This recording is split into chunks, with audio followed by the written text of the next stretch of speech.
この間電車に乗ってたらですね、隣に座った金髪の姉ちゃんが肩辛そうにしとるわけですよ。こうやって肩回したり自分でマッサージしたりしとるんですけれども、挙句の果てにこんなストレッチし始めたんですね。これです。皆さんはやってないですよね。こんなことしてたら一生肩こりに悩まされ続けますよ。こんにちは、指導人の姿勢矯正セラピスト庄司です。新しい治療院よりお届けします。どこでしょう？遊びに来てくださいね。話戻しまして、もう肩こりとか首こりとか、上半身の問題ですね。もう全部そうでしょうけれども、もうこういった動き、絶対 NG ですよ。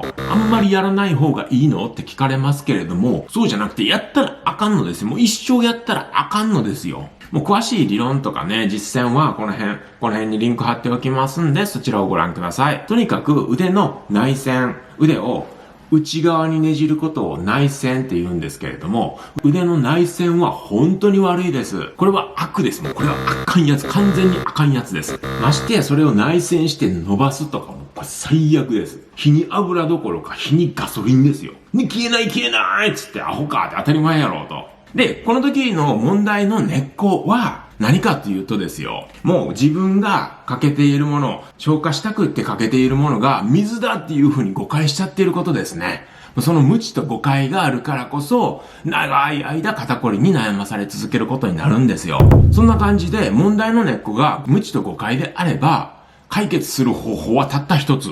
知を仕入れるんです。知です。知識の知、知恵の知です。それがあるだけで火は完全に消失するんですよ。そういった慢性症状の完全消失が僕が一番大得意とすることなんですよ。それでこの治療院を建てたんですよ。なので、今この動画を見ている人で、長い間肩こりに悩まされている、首のこりがずーっとあるっていう方、このチャンネルで消し去ってください。人生変えちゃってください。全力で僕、庄司がお手伝いします。これ以外にもですね、やっちゃいけない動きっていうのがあるからご紹介します。例えば、こういう動き。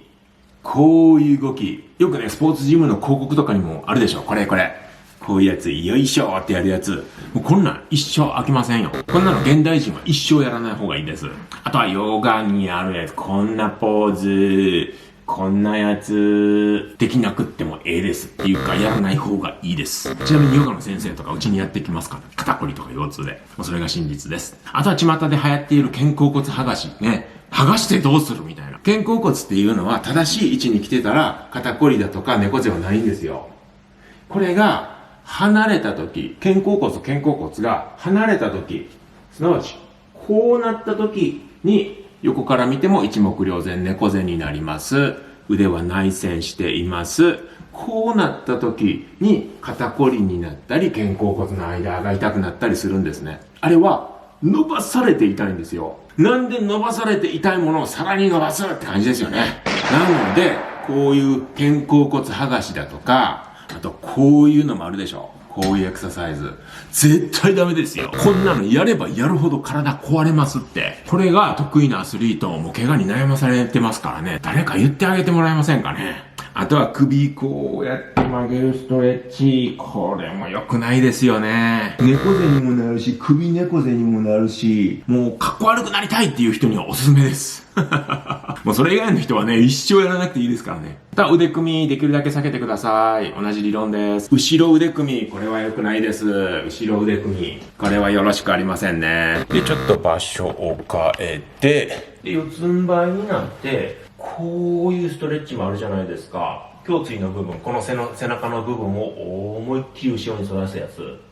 もうこんなのやればやるだけ猫背になりますし、肩こりになりますよ。考えてみてくださいよ。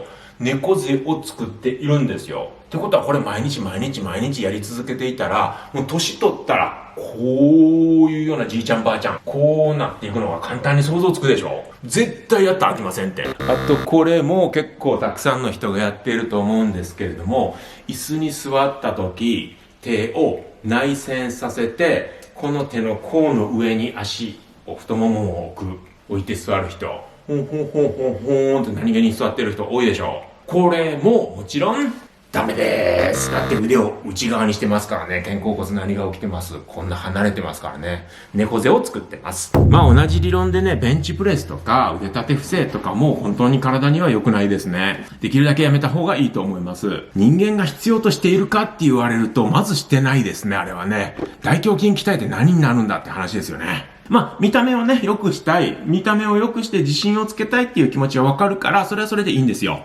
ただ、肩めっちゃ痛い日常生活で支障をきたしているだけどベンチプレス続ける。それはアホですよ。そこまで胸筋が人生で必要なのかと。それでもやりたいっていう人はご自由にどうぞ。ただ直したいっていう人、不調を抱えてて、上半身なんかどっかしんどいぞだけども腕立て伏せ毎日でやっているぞっていう人、やめた途端に楽になりますよ。まあ、こんな感じでまとめると、間違ったストレッチっていうのは体を壊します。で、その間違ったストレッチをなんでするかっていうと、無知と誤解から生じます。もうそれを解決したかったら、何が体にとっていいのか、何が体にとって悪いのかを知ること。知です。僕はこの知をたくさん学びました。自分で勉強して、経験して、実践してきてあります。なのでもう、有料な情報ですけど、無料でお渡ししますよ。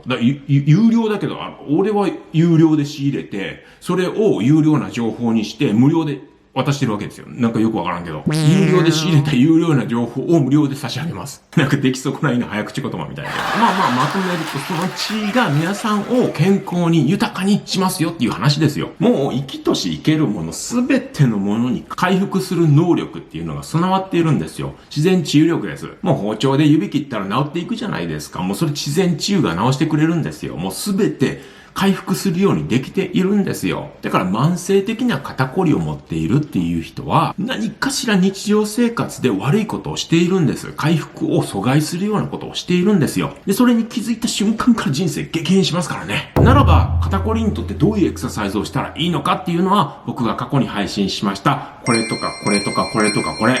もうこれらを実践してもらうだけ。これらを実践してもらえれば肩こりは激減しますよ。改善しますよ。消失しますよ。もう信じてください。これやってみてください。もう人の体は正直です。僕は YouTube 上で人の体を治し続けます。というわけで皆さんも肩こりから解放されて、爽やかで健康な人生歩んじゃってくださいね。最後に皆さんにお願いです。そんな感じで正しい知識っていうのが人に届けば、人は幸せになっていきます。健康になっていきます。豊かになっていきます。なぜなら薬代だとか治療代とかいらないから。そうなれば苦しみから解放されて他人にも優しくなれますし、それが広がれば日本が良くなります。社会が良くなります。僕は本気でそんな社会を実現させたいんですよ。生きている間に少しでもこの世の中を良くしたいんですね。そんな感じで大げさでなく、この情報が広がれば日本全国国民の利益になると考えています。拡散のご協力をしていただけないでしょうか。シェア、リツイートしていただければ非常に助かります。ありがとうございます。というわけでチャンネル登録、いいねもよろしくお願いします。皆さんに愛と感謝します。では。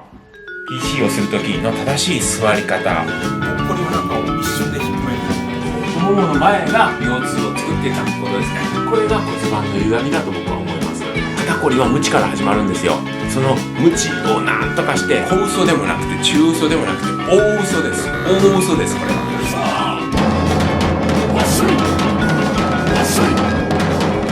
骨盤の歪みを自分で治す方法をレクチャーさせていただきます。必ずこれやり続けていったらかっこいい体になることは間違いありません。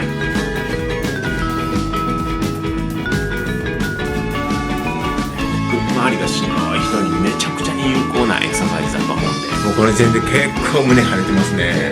あとこれはうちの息子のペパくんです。よラティコー。